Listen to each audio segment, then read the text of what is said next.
आज कोल्हापूर जिल्ह्यामध्ये आपण ग्रीन डे आणि अर्थ मिनिट साजरा करत आहे। जे पर्यावरणामधील बदल आणि पर्यावरणाच्या रक्षणासाठी आपली जबाबदारी म्हणून एक दिवस सर्व शासकीय कार्यालयामध्ये सर्व कर्मचारी आज वाहनाने न येता सायकलने किंवा चालत आज येणार आहेत आणि त्यासोबतच दिवसभरामध्ये ऊर्जेची जेवढी बचत करता येईल, जे काही आपले पानांवरती प्रिंट कमी काढून कमीत कमी कागदांचा वापर जो काही करता येईल आणि ऊर्जेची बचत करून त्यातून एक ऊर्जेचं ऑडिट कसं आपलं कार्यालयाचं करता येईल याचा एक प्रयत्न पूर्ण सर्व कार्यालयामध्ये आज केला जाणार आहे।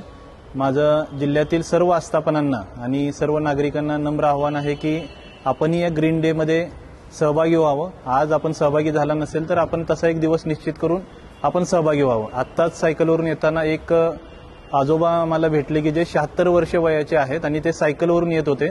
त्यांनी सांगितलं की एवढे वर्ष ते सायकलवरून प्रवास करतात, त्यामुळे एकही गोळी त्यांना लागलेली नाही।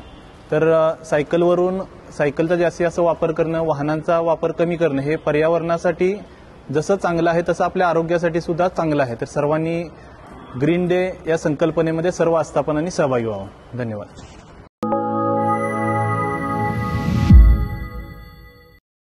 चॅनलला लाईक, शेअर आणि सबस्क्राईब करा आणि हो, बेल आयकॉनवर क्लिक करायलाही विसरू नका।